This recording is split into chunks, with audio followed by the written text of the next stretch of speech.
Good afternoon, everybody. I'm your host, Erika Heald, and welcome to Content Chat. Today we have something I'm pretty excited about. We have my friend and colleague, Kristen Hura, here today.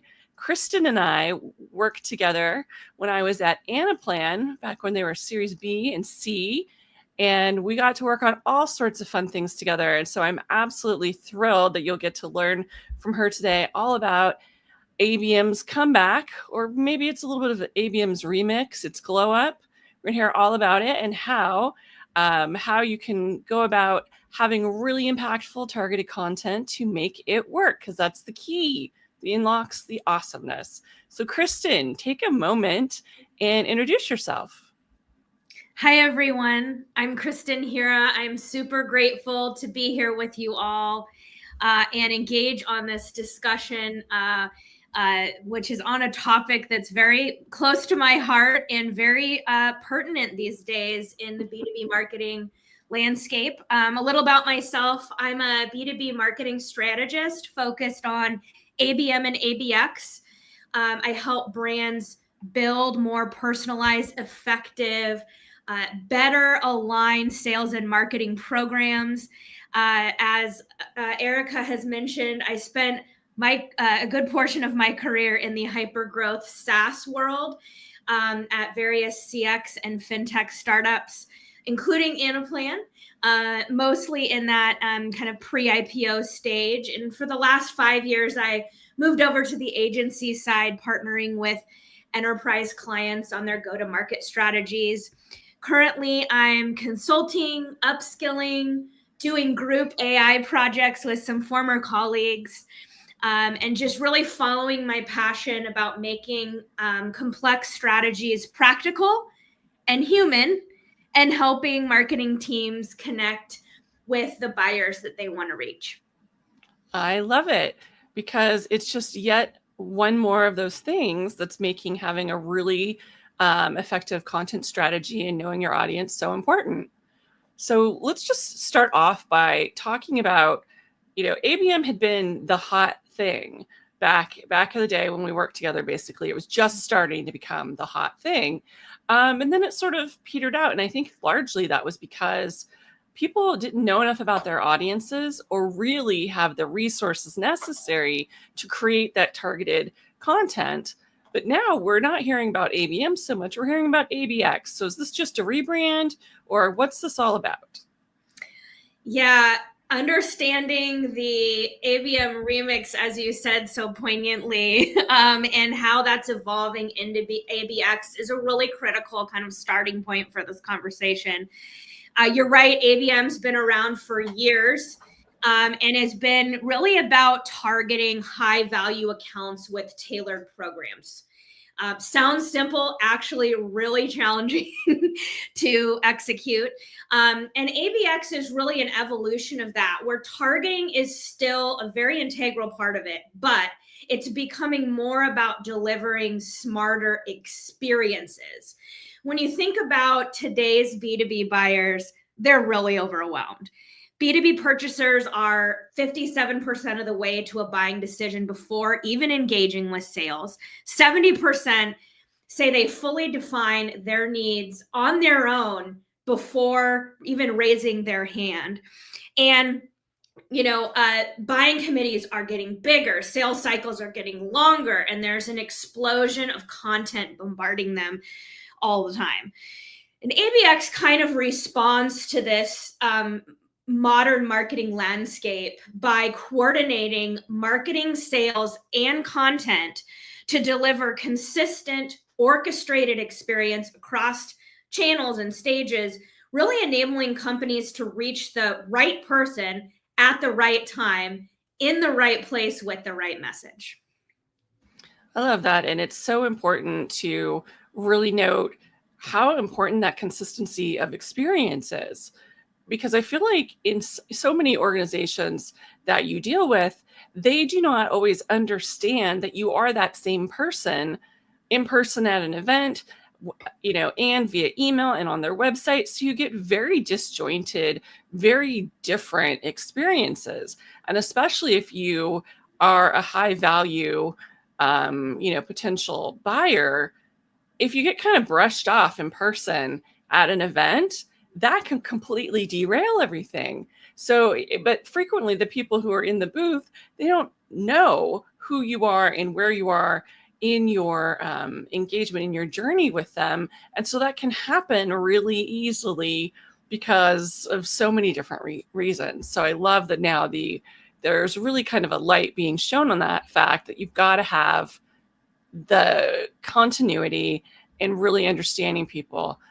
I remember back in the day, we were, given, we had, situations where we were given tasks to create content for ABM, and we didn't necessarily have what we needed as far as intelligence about the folks that we were trying to reach. We didn't have those kinds of experiential notes.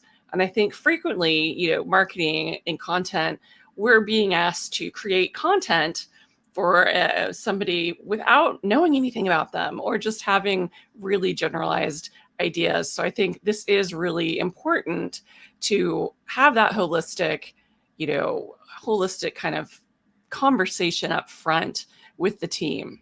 So, that's really, to me, always the big thing, because it's not something where content can just go off and create something. They need to have the intelligence that all the different people in the group are going to have to provide them with in order to create something that's really meaningful. Yeah. Nobody's got a magic wand, that's for sure. So I think what we also have seen is when, to that point, we can end up in situations where groups are so siloed because they have separate budgets, they have completely different goals, yet they're trying to do an ABM strategy. So I'd love to hear a little bit about your thoughts of how the marketing leadership team can set everyone up for success when you're looking at ABX. Yeah, I think something to think about is ABM, ABX is a team sport. It's marketing led, but it's in that regard, the marketer's like the quarterback, for a football analogy, for the sports fans out there. And but it takes a team. It takes a team, and making sure that the organization is rallying around the accounts that have the highest propensity to become ideal customers for your business. That's where these types of strategies really double down and focus resources and energy and output, versus back in the day where it was a little bit different, where you had campaigns people doing what they're doing and field marketing doing what they're doing, guilty, and content marketers trying to bridge the gap and connect the dots. And now it's so much more sophisticated with the how MarTech has come along, and with these strategies becoming more common, and really the results are what speak for themselves. They just outperform any number of marketing activities with a single, with one group effort. Well, I love that you mentioned technology, because I feel like the technology is one of the things that's really helping close that gap. So that way sales doesn't feel like they're being burdened with being asked to kind of manually take note of things and one-off manually give feedback to marketing or to fill out forms, because we know nobody wants to fill out another form or another row in a spreadsheet.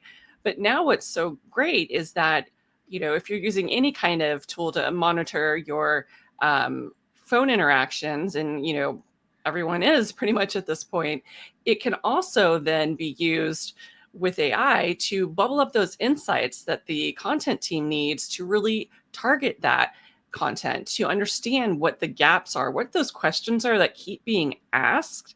Because, of course, the other thing that can happen is when you ask somebody, what kinds of content do you need? What are the questions you keep being asked?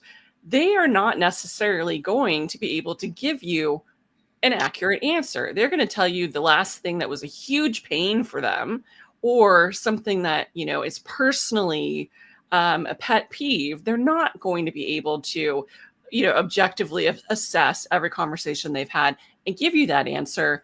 But an AI tool 100% can get that from your entire team, not just from those folks that are interested in engaging with marketing. Yeah, you make a really great point. And I think, I am a modern marketer, I'll say. And AI can be kind of a touchy subject. So disclaimer. And I wouldn't necessarily position myself in this context as an AI expert, but I am a modern marketer, and I am committed to really keeping pace with the rapid evolution of these types of technologies. And it's not just the call software with AI integrations. ABM software has AI integrations, and soon, if not already happening, most everything will, and it will be much easier to understand and capture those things. But staying ahead of the AI rapid transformation is actually pretty challenging.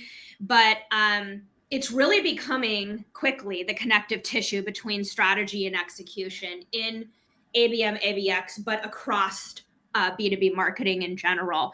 At its best, it bridges the gap between targeting and delivering those true personalized experiences at scale. And you mentioned it, AI models analyzing engagement. You've got firmographic details that can help shape and inform a particular strategy.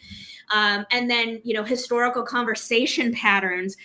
It just, the nuance it's unreal what is possible with these technologies. And it's not just a tool for efficiency. It's really a catalyst for delivering and developing truly centric, customer-centric ABX strategies that convert. And so to anyone out there who's a little bit gun shy with working with these tools, buckle up, use it. Become proficient and keep up with those use cases as they continue to evolve, because seemingly overnight things are shifting.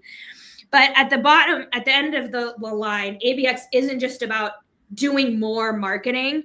It's about doing smarter, more connected, more customer-centric marketing.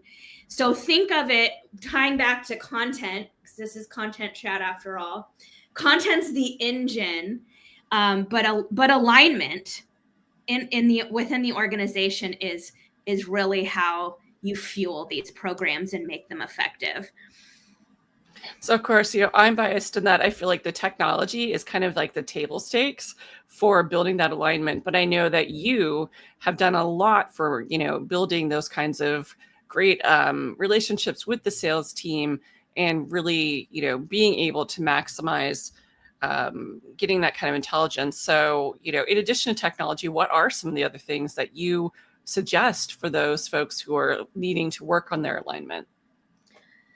Yeah, it's mission critical with these ABX and ABM programs, because they just fundamentally break down at some point without it. And most B2B organizations struggle with siloed planning, where you have the marketers throwing leads over the fence and sales, ignoring them sometimes. And really, these types of strategies flip the script on that to a revenue team model approach. Some of the proven tactics that I've seen work really well in terms of bringing teams together to effectively deliver on these strategies is joint planning sessions, shared dashboards, deal stage content menus. Here's if this person's in this part of the funnel, this is the kind of thing that they need. Really staying on the same page. But probably the most important part is sales enablement. arming the sellers with the tailored narratives that they need to effectively support the ABM, ABX strategies that are in market. 82% of high performing ABM programs have strong sales and marketing alignment.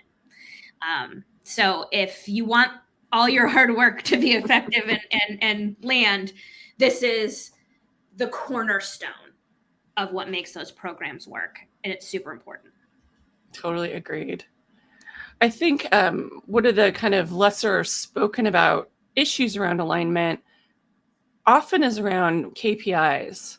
How do you measure the success in a way that, the content team gets credit for all of their work and the sales team understands the job that content is doing?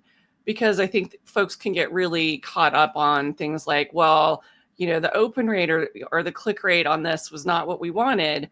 Whereas those of us who've been in content forever understand that content marketing is relationship building. It is a journey, and people do not always open that email or click through right away.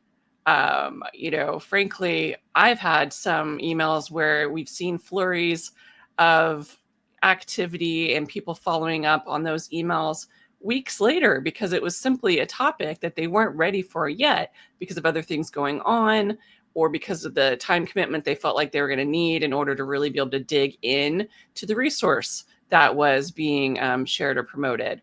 So I think it can be really hard sometimes to find the right KPIs. And, frankly, telling marketing that their, success measure is how many things they did is absolutely the worst. And I think we've all been in those organizations where we've gotten those kinds of really silly goals of, quantity. So I'd love to hear your thoughts about, what kind of KPIs make sense to have that shared ownership versus it being like, here's my job and here's your job. Yeah, it's really that same kind of drumbeat of teamwork and collaboration, and making sure that you're measuring the right things.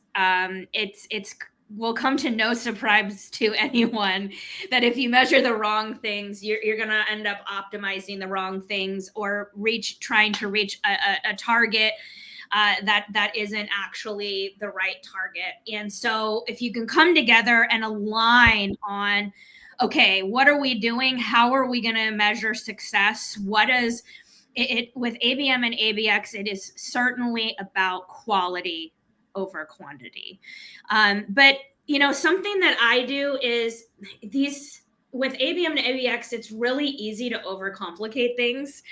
But as a strategist, my nature is to simplify the complex. And so I like to set up like a quick and easy 3-tier KPI model to focus on what truly, truly matters here. So maybe that's for tier 1, more strategic metrics like direct pipeline impact, deal acceleration, win rates. For tier 2, that's maybe more focused on engagement, depth of buying committee involvement. How many contacts within each account are engaging with the material? Because that's how you influence that entire buying committee, right?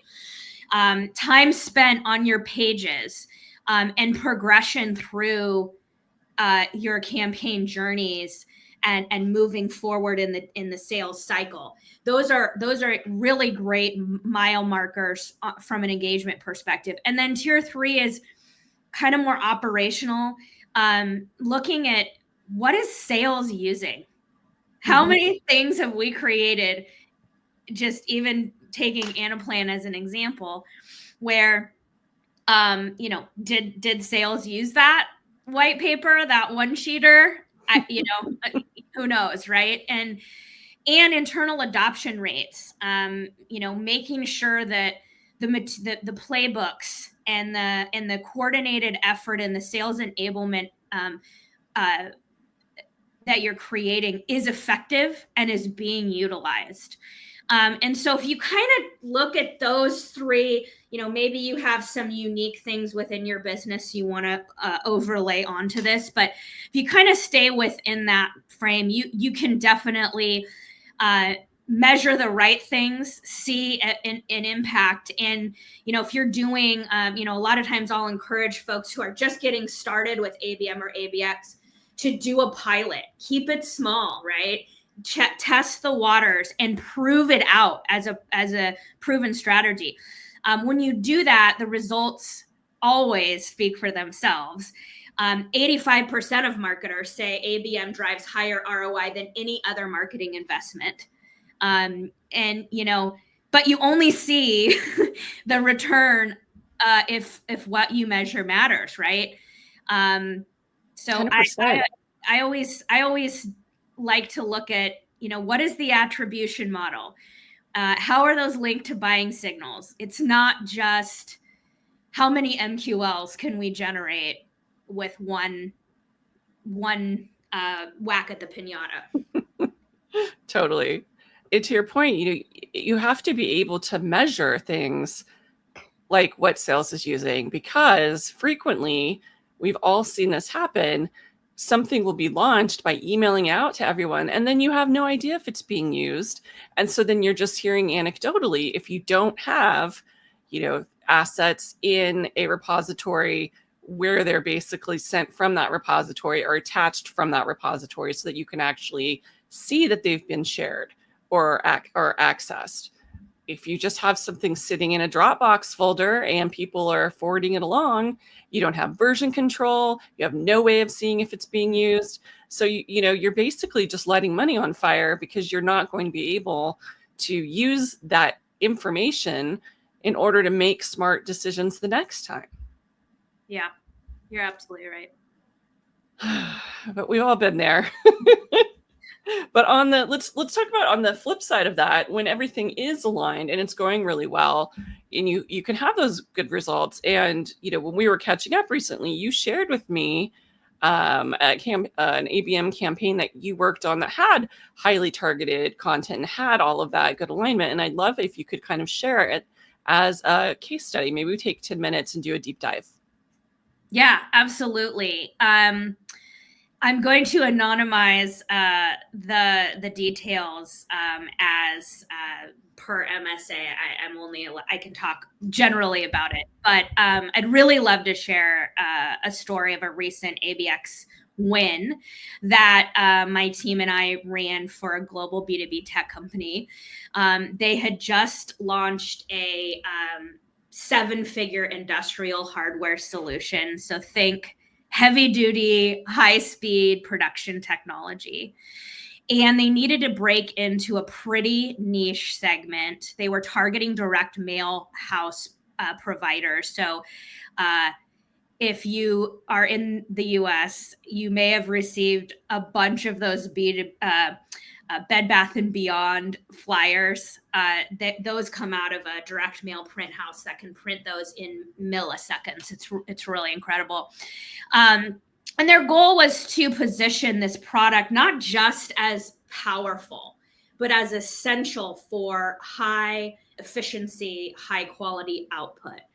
And so the client came to us to design a one-to-few ABM Lite campaign that could drive awareness, accelerate pipeline, and most importantly, align sales and marketing around the accounts that mattered the most to this particular client. And to do that, we needed to get hyper personal, make the content very relevant, and deliver it in a way that would stand out across multiple channels. We started by defining, okay, who are the right target accounts? We looked at firmographic, technographic, and behavioral first and third party data. We brought in intent signals from their 6th Sense instance. We layered in sales anecdotal insights. And from there, we tiered our TAL, our target account list, and mapped content by persona and funnel stage. And we used Tableau to kind of act as both a performance tracker and a living content library. So we could, exactly what you just talked about, we could measure what's effective, what's being utilized over time, and it would allow us to see, okay, where might we have some gaps in what we need to be communicating. We analyzed, what content worked best at each stage. We also created a playbook that brought sales and marketing together, and set up platform triggered nudges and sprints within the systems that sales was using, to help guide them through timely, accurate follow-ups. And I'll just add that as much infrastructure and tech as we did leverage for this, there was still a very human communication piece of it that was integral, which was just having conversations with sales and getting that feedback directly, and making sure that it was documented and tracked so that we could see, what was working, what was effective. And the campaign itself blended high touch and high tech. So we did some things. You mentioned how events are part of this mix, and you've got that in-person piece, right? So we created an event kit with pre, during, and post comms, promoting speaker opportunities, booth presences, and they even had some of the family of devices on site, so people could come and actually touch and feel the equipment and see it in person. We're targeting direct mail houses, so we did 2 direct mail pieces, including a video mailer and a beautifully illustrated flip book with a protagonist narrative included.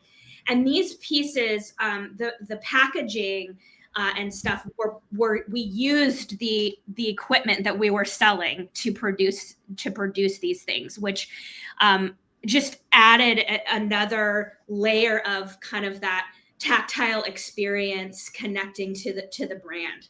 And you were showing, not telling, how good of quality the hardware was that way. And I got to say, I love that you guys did a video mailer. It is one of those things that I think the first time I did one was in 2008, 2009 at Schwab. And, we sent like a 3-minute video on a really nice player in a beautiful package out to RIAs, and it got a phenomenal response. So it's funny because in this day and age, people are like, but it'd be so much cheaper to send an email with, a link to a video. It's like, yeah, it'd be cheaper, but it doesn't have that same impact, because when you're willing to send a direct mail package with a physical thing, they're going to just be like, what is this? And their curiosity is piqued. It is in their hands. They're going to hit play when they probably would not click to watch your video in their email. You're right. And, when you think about the noise of it, which is, we were, again, reaching direct mail print houses. So it made so much sense to meet them where they are with exactly what they would produce for their customers, right? And put it in their hands.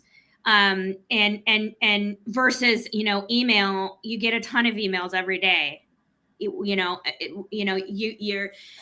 That's a much, it was easier and more effective to do something like this and really connect with them and create, as we said before, an ABM, ABX experience, an unboxing experience, that they receive this, they open it, they have, what do you want them to think, feel, do? Those are part of our strategy here to determine, but we did also layer in digital activations in conjunction with this. We let them know they were going to be getting something ahead of time via email. We we did, paid media and custom landing page experiences ahead of time. And these were more mid funnel, bottom funnel activations to really catapult them into budding their curiosity and taking an action, right? And we kept iterating throughout too, and we had a lot of learning experiences. One thing that was interesting that I think the audience might like to hear about is a really good mid-funnel solid play is case studies or use cases, right? And showcasing your customers and, oh, this customer was so successful and they had these types of wins, and your business could have that too, right? We thought that was going to be super effective in our paid media efforts, but we weren't sure. And so we did a test where we put close-up images of the customers' faces with a testimonial for a set. And then for another set, we had the product imagery. And dang it if the product imagery did not outperform. And so we ended up doing a creative pivot and running more of the product-focused ads, because that's what, the audience really cared about, was seeing this big, beautiful piece of tech in action. And the engagement we saw was really phenomenal. We saw 31% of our target accounts engaged. That's pretty common with ABM, ABX programs. We had a lot of landing page views. Accounts were forwarding our landing page to the other folks within the buying committee. And we had 70 accounts, but we saw 7,000 page views. People kept going back. And part of what they went back for was we created it as a pillar landing page. So it was full funnel. And there was a content download pack where you could download a white paper and case studies and a data sheet. So the full gamut. And we saw about 60 downloads of that content piece as well. And most notably, we exceeded our sales meeting set goal by 350%, blew it out of the water. And that is hearkening back to what we talked about earlier about collaboration and partnership and the necessity of having sales be part of this, because it would not have happened without their partnership. And ultimately, we influenced over 15.5 million in open pipeline alone, and an additional 50 million in other pipeline attribution. And the kicker was we ended up selling them out of this product before they had launched their new product. And that gave us the opportunity to do a nurture on these warm targets, where we were able to talk about other product differentiators that we wouldn't have talked about had we not had this opportunity, substrates and ink technology and their cutting edge support tools. They had a really cool VR support tool element that was super fun to highlight. Before we move on, I want to call out something important that you talked about, which is you created both use cases and customer case studies. And the reason I'm calling this out is, as a content person, they are not the same thing. Yet too often, companies seem to think that they are the same thing.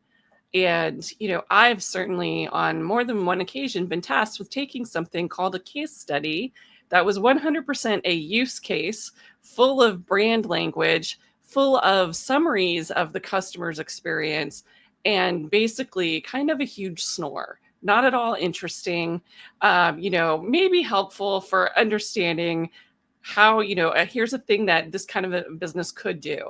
But nobody was going to be engaged with or interested in that content. And going back to the source material, like to those actual case study interviews or call recordings, and, turning around and putting things in the customer's words. Because if you're going to be bothering to call something a case study, it has to involve the customer's words. Even if it's anonymous, that is okay. You can have, their title and the kind of company that they work with, but you can't just summarize their pain points. A summarized pain point is as good as not having a pain point at all, because it's not real. You don't feel it. It's those words that people choose and the specifics of the situation that they share that vulnerability, that is what makes a case study actually connect with people. Yes, I could not agree with you more. And I think that where I've seen that the lines blurred there myself is when businesses are there's two things going, one of two things or both going on. They don't have the relationships with the customers to be able to do an actual case study. And so they talk about it broad strokes, and it doesn't resonate with anyone because it's serving, the second part of it is it's serving the business's agenda, not the customer's agenda. Yep. Remember, with ABM, ABX, it's customer centricity is the output. And so it's a miss. It's a miss. When you do that. And so it's super important to develop those relationships with your customers, because and this translates from content to events. We've talked about field marketing and other things, but some of the most effective events I've been a part of in my career is where you have customers rubbing elbows with prospects, selling for you. Yep. It's so powerful. I know in my past with Schwab, we did road shows where we went around to all the different regional hubs and had these really great events.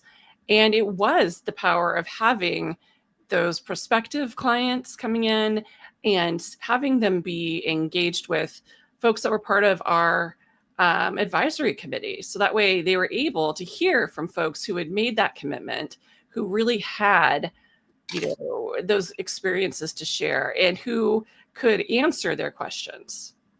So I really love when you can whenever you can engineer it to have those kinds of things. And it's like, you can either do that as an add-on to a big industry event, or like we did, you can have your own roadshow. So that way you're, in control of everything. But those are just such high impact events. And for me, as the content person, to get to go to those events, that was unprecedented. And I remember at the time, there was a little bit of grumbling from some folks about, does she really need to go to this event? Because this was, early aughts. Does she really need to go to all of these events? That's a lot of T&E, right? But my doing that is why all of the content I created did so well, because I was hearing those voices in my head whenever I was creating, marketing materials. It's why I then pushed for, hey, we need co-branded materials on these things, because I literally heard it as being something that was important. And nobody else attending those events would have had those conversations or brought those things back to me. Because, third-handed stuff is what's important to that person, not what's important to you. That's hugely valuable feedback as well, because I think as we, we get into we talked about AI, we talked about technology, we talked about how it's still human to human on some level. I think that really is the magic wand that we were talking about at the beginning, is how do you create magic, right? And that's a great example of cross-functional departments coming together to create really resonant, effective content. And that's going to be even more important nowadays. One, because with these ABM technologies, and there's this whole, as I mentioned, some of the statistics earlier on about the pre-funnel and how decisions are made before you're even talking to these people. That takes a lot of content to power those journeys, and to, attract, engage, and convert these buyers. And so it's all the more reason to, we're going to see the pendulum swing where these technologies create some really crap stuff. We're definitely in that part. We're in the trough of disillusionment with all the really terrible content right now. And then it'll, who's going to win? The folks that are bringing their content person to customer events, using that as an opportunity to garner really incredible insight that technology maybe can't even capture. Yep. And those human moments are what we all are here for as marketers, as content marketers, as, you know, strategists, etc. It's to maintain those despite the digital transformation that the world is going through. Because the technology is helpful for so many things, including scaling. Because I definitely work with folks to, you know, put all the governance stuff in place so that way you can create something amazing like a white paper and then use it to fuel a bunch of other kinds of, you know, content and communications. But you can't replace or outsource those personal experiences because the technology doesn't have them. They don't have the years in the industry or the years in the role. They haven't had, you know, those coffee conversations or hallway conversations with customers at events. So that's, you know, that's the good news is the being human part of things can't be outsourced to the technology. So it is so important when you're looking at the experience to not forget that you need to make sure that everyone on your team and the marketing and sales side, that they all have those real life experiences, that they're not just trying to, you know, work from a playbook without having had some of those, you know, in-person experiences first, because it'll fall flat. Because if you're just reading from a script, if you haven't really felt the intensity of somebody who really loves or really hates some aspect of their work and you're trying to sell into them, they're just going to go, ugh. They're not going to have time for you. They're not going to want to have that conversation. But, you know, when you can actually have that human connection, then they will. Absolutely. And we have a few minutes left, so hoping it's okay to kind of dovetail into this. But you know, this is a team sport, as I said. And where do you start? How do you, you know, look at this and have a jumping off point, right? And how do you make sure it's cross-functionally collaborative and that you're bringing stakeholders across the different disciplines within your business to rally around these types of programs and efforts? And so I wanted to give the listeners who are tuning in a simple, proven ABX strategy framework that you can use immediately. Love it. And it's simple. You're just gonna create a table.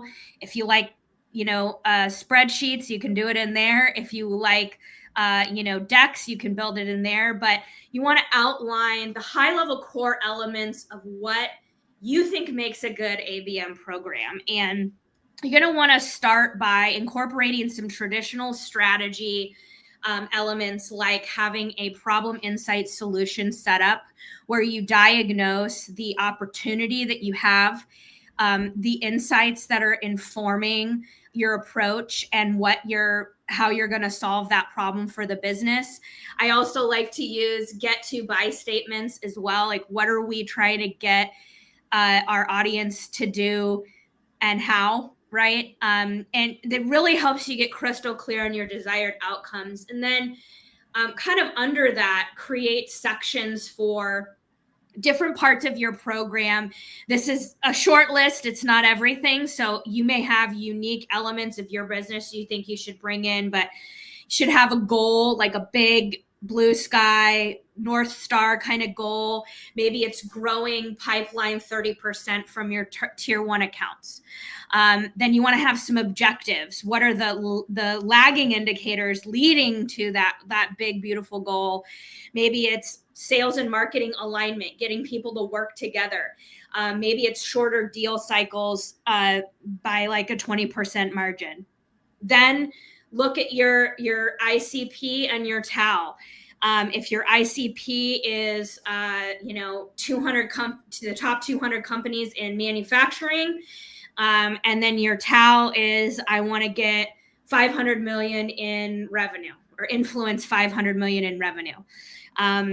From a segmentation perspective of that target account list that fits within your ICP, your ideal customer profile, what's your tier one look like versus tier two and so on, and how many accounts are within each of those buckets. They should be small in the tier 1, because those are the ones that you're going to focus most of your resources on, and then you get broader as you move down. It can be by vertical, it can be by whatever is your business, fits your business's goals and agendas. Channel mix. Email, LinkedIn, paid social, direct mail, events. Also trying some new channels. Reddit's emerging as a very important B2B channel, as is YouTube and Instagram. From a budget perspective, okay, how much do you got, and how do you split it up, right? So you'll love this. Almost half of your budget is gonna probably, especially if you're starting out. If you have a larger, more robust content library to work with, it's a little less, but 40% should go to content redevelopment resources, because that is the guts and the glory of what makes these things super effective, right? You have to say something that matters, and effectively.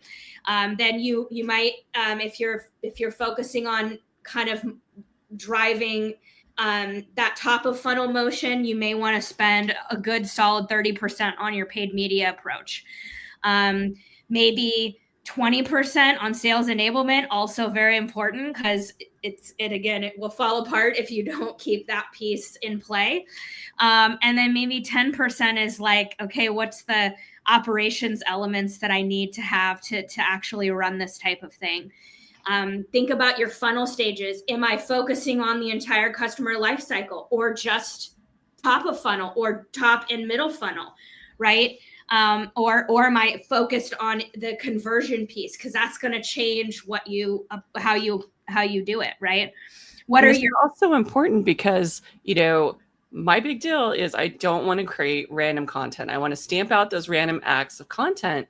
And if you haven't gone through this planning process, and you haven't come to a consensus about and documented all of the things that you're talking about, then you can't measure the success of the program, because it's not just MQLs. That is not the success measure.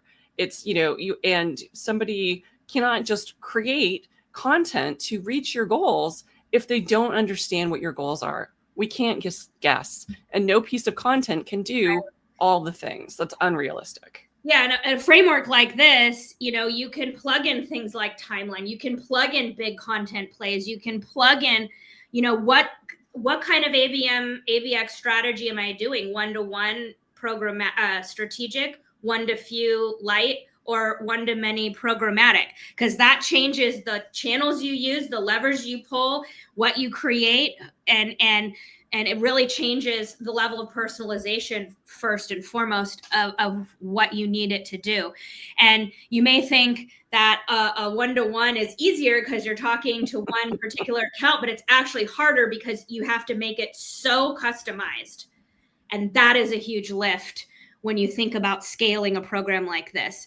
But that's not where it ends, right? Incorporating KPIs, like you said, messaging themes that connect proof points to pain points, a RACI, who's on first, right, of the team, right?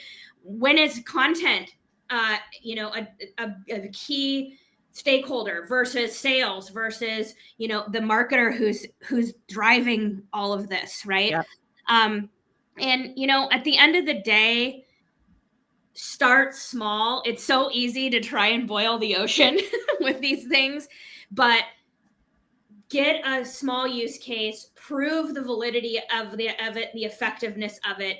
So then as you grow it, build on it, and broaden it, you have that cross-functional alignment and buy-in that will enable you to have great success at doing these types of programs long-term. And Kristen, if you have any kind of slides or visuals that you normally share that kind of show what, visually what one of those frameworks would look like, if you want to upload it to LinkedIn after this, it goes into the archive. I think that could probably be really helpful for folks, because I know it can feel a little overwhelming because there are so many things, but they're the same things that you need to think through if you're doing any kind of content creation or any kind of campaign. But it's just having that discipline and going through the process. Yeah, I can absolutely do that as a follow-up next step. Awesome. And then we'll embed that in the video. I'm sorry, we'll embed that in the blog post where we share an embed of the conversation too. So that way it'll all live together for folks who want to come back and take a look at it. Sounds good. So Kristen, for folks who want to hear more from you, where is the best platform to connect with you? LinkedIn is a great channel for me. Let's connect.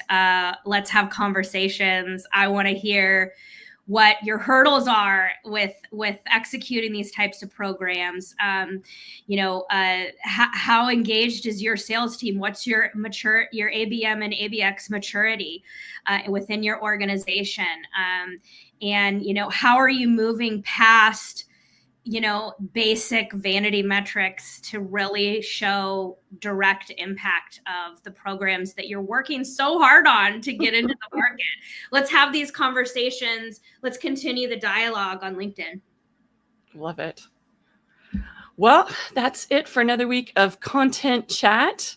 Next week will be another one of our summer shorts. This was just a nice interlude because I had the opportunity to get Kristen in on the hot seat because I've been working on getting her on the show. But come back next week, same time, to participate live, ask any questions, and also, drop me a comment and let me know, what would you like to see a short? I have heard so many people talking to me about last week's because I guess it is a huge pain point. There were a lot of people who regularly are dealing with folks who don't understand how to track changes in Google Docs. Huge pain point for content people. Ouch. Yeah. All right. Well, that's it for me, and we will see you next week. Bye, everybody. Thanks for having me.